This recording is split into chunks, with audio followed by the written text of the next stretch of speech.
Bonjour et bienvenue dans cette nouvelle capsule qui porte aujourd'hui sur l'extraction d'espèces chimiques et plus précisément sur la solubilité et la miscibilité. Comme nous l'avons vu dans le chapitre précédent, certains principes actifs se trouvent dans la nature et ces espèces chimiques aux vertus thérapeutiques peuvent être directement récupérées de cette nature. Pour cela, on va procéder à des techniques d'extraction. Nous allons donc voir dans cette capsule différentes techniques d'extraction. Commençons d'abord par définir ce qu'est une extraction. Une extraction consiste à récupérer, à prélever une ou plusieurs espèces chimiques d'un mélange, ce mélange pouvant être solide ou liquide. Les procédés d'extraction d'espèces chimiques sont très anciens et on continue de les utiliser de nos jours. On choisit suivant les cas entre différentes techniques. Voyons ces différentes techniques. Voyons donc une première technique, la technique de la filtration. Filtration qui permet de séparer un solide et un liquide. Ainsi, l'homme préhistorique utilisait déjà cette technique puisqu'il filtrait l'eau boueuse pour la rendre plus consommable. Cette technique est encore très souvent utilisée. Parfois, on va s'intéresser au liquide et d'autres fois, c'est plutôt le solide qui va nous intéresser. Ainsi, on part d'un mélange à filtrer, un mélange hétérogène que l'on va introduire dans un entonnoir muni d'un papier filtre. Et on laisse le liquide s'écouler. Une fois que tout le liquide s'est écoulé, on récupère dans le contenant le liquide qui s'appelle le filtrat et dans le papier filtre le solide ou le résidu. Vous avez dans votre cours un schéma complet de cette technique qu'il faut retenir. D'autres techniques comme la décantation peuvent séparer deux liquides ou alors un solide et un liquide. Ainsi, cette technique était déjà utilisée par les Égyptiens par exemple. On peut alors, si l'on veut séparer de l'eau et de l'huile, utiliser cette technique. Si on part d'un mélange constitué d'eau et de gouttelettes d'huile, une émulsion, en laissant décanter, en attendant quelques instants, on peut remarquer la séparation de ces deux liquides, l'apparition d'un mélange qui est hétérogène et on a ici ce qu'on appelle deux phases, une phase qui contient de l'eau, la phase aqueuse, et une phase qui contient de l'huile qui est plutôt appelée une phase organique. On utilise aussi la décantation pour séparer un solide et un liquide. Donc ici par exemple, on a un liquide plus un solide qui constitue un mélange hétérogène. En attendant, en laissant décanter, le solide va s'accumuler dans le fond du contenant et le liquide va surnager. Une autre technique d'extraction qui vous est familière est l'infusion. Lorsqu'on laisse un sachet de thé dans de l'eau chaude par exemple, ou des feuilles de menthe dans de l'eau chaude, on peut récupérer les arômes et les colorants contenus dans ces feuilles. Ainsi, ces espèces chimiques vont se disperser dans le liquide chaud et on va réussir à les extraire grâce à ce solvant chaud. On ne va pas faire l'inventaire de toutes les techniques existantes, on verra d'autres techniques dans une prochaine capsule.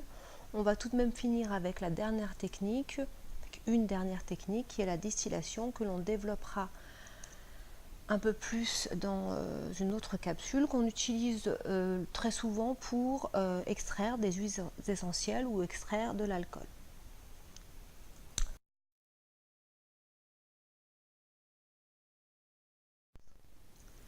Après avoir développé certaines techniques d'extraction, nous allons nous attarder sur les deux facteurs essentiels pour pouvoir mener à bien une extraction, la solubilité et la miscibilité. Commençons par la solubilité. La solubilité est définie comme étant la capacité pour une espèce chimique qu'on appelle le soluté à se dissoudre dans un liquide qu'on appelle le solvant.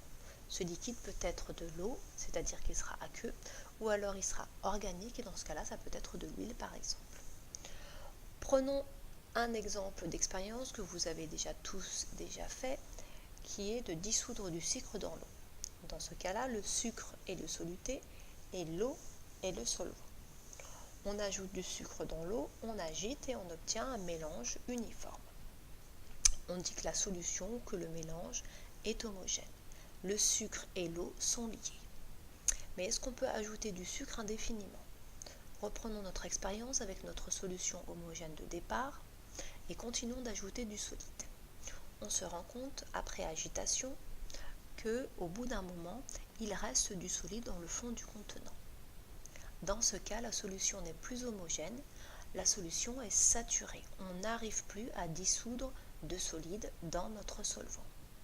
Et cette masse, cette quantité, cette masse maximale que l'on atteint pour qu'il y ait saturation de la solution va nous permettre de définir la solubilité mathématiquement, quantitativement, va nous permettre de donner une relation mathématique qui permettra de calculer la solubilité d'une espèce chimique dans un solvant.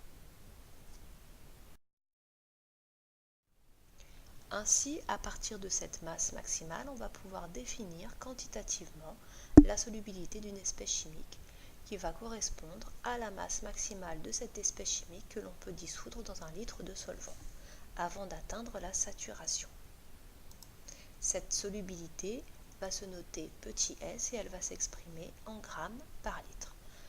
Le symbole de cette unité va être le gramme/litre ou gramme.litre-1, deux symboles pour une même unité. Ainsi, pour calculer la solubilité, on va faire la masse maximale de soluté dissoute divisé par le volume du solvant. La masse maximale va s'exprimer en grammes, le volume va s'exprimer en litres et on obtiendra bien une solubilité exprimée en grammes par litre. Exemple de calcul, si on prend comme soluté l'acide acétylsalicylique, plus connu sous le nom d'aspirine, on arrive à dissoudre dans 1 litre d'eau au maximum 2 grammes d'acide acétylsalicylique. Donc si on veut calculer la solubilité de cette espèce chimique, on va faire 2,0 divisé par 1. On obtient alors une solubilité S qui vaut 2,0 g par litre ou alors 2,0 g/litre-1. Attention à la notation, c'est deux notations différentes mais pour une même unité. Après avoir vu la notion de solubilité, sa définition qualitative et sa définition quantitative avec la relation mathématique, voyons maintenant de quoi elle dépend. Faisons par exemple l'expérience suivante. Prenons quelques feuilles de menthe que l'on introduit dans 3 solvants différents. D'abord de l'eau froide, ensuite de l'eau chaude et enfin de l'éthanol froid. Laissons quelques instants et après comparons la couleur de ces différents solvants. Et nous remarquons que la couleur est différente. Dans le cas de l'eau froide, on a une couleur verte claire, dans le cas de l'eau chaude, une couleur un peu plus verte intense, et dans le cas de l'éthanol froid, une couleur vert beaucoup plus intense. Si on s'intéresse d'abord aux 2 premiers béchers, ceux qui contiennent le même solvant, mais dont les températures sont différentes. On remarque que dans le cas où la température est plus importante, dans le cas où l'eau est chaude, la coloration verte est plus importante. Ça veut donc dire qu'on a réussi à dissoudre un peu plus de colorant des feuilles de menthe dans de l'eau chaude. La solubilité des colorants des feuilles de menthe est donc plus importante dans l'eau chaude que dans l'eau froide. Donc premier facteur qui intervient dans la solubilité, la température du solvant. Plus la température est importante et plus la solubilité va être importante. Donc on peut augmenter la solubilité, on arrive à dissoudre un peu plus d'espèces chimiques si on chauffe le solvant. Deuxième comparaison, passons aux feuilles de menthe dans l'eau chaude, dans l'eau froide plutôt, et aux feuilles de menthe dans l'éthanol froid. Donc on s'intéresse à 2 solvants différents pris à la même température. Et on remarque que dans le cas de l'éthanol, on a une coloration verte qui est bien plus importante. Donc on a réussi à dissoudre plus de colorants des feuilles de menthe dans l'éthanol froid que dans l'eau froide. Donc lorsqu'on change de solvant, on arrive à augmenter la solubilité d'une espèce chimique. Donc le deuxième facteur qui intervient dans cette solubilité, c'est la nature du solvant. En fonction du solvant que l'on va utiliser, on va pouvoir modifier la solubilité, soit l'augmenter, soit la diminuer. Après avoir vu la notion de solubilité, sa définition qualitative et quantitative avec la formule mathématique, voyons le deuxième facteur essentiel dans le cas d'une extraction. Ce deuxième facteur est la miscibilité. Pour comprendre cette notion, prenons l'exemple de l'eau et de l'alcool. Si on ajoute à de l'eau un alcool et qu'on agite, on remarque à la fin, lorsqu'on a laissé reposer quelques minutes, on remarque que le mélange obtenu est parfaitement uniforme. Le mélange eau plus alcool est un mélange homogène. Dans ce cas-là, les deux espèces chimiques, l'eau et l'alcool, les deux liquides, les deux solvants de départ, sont miscibles.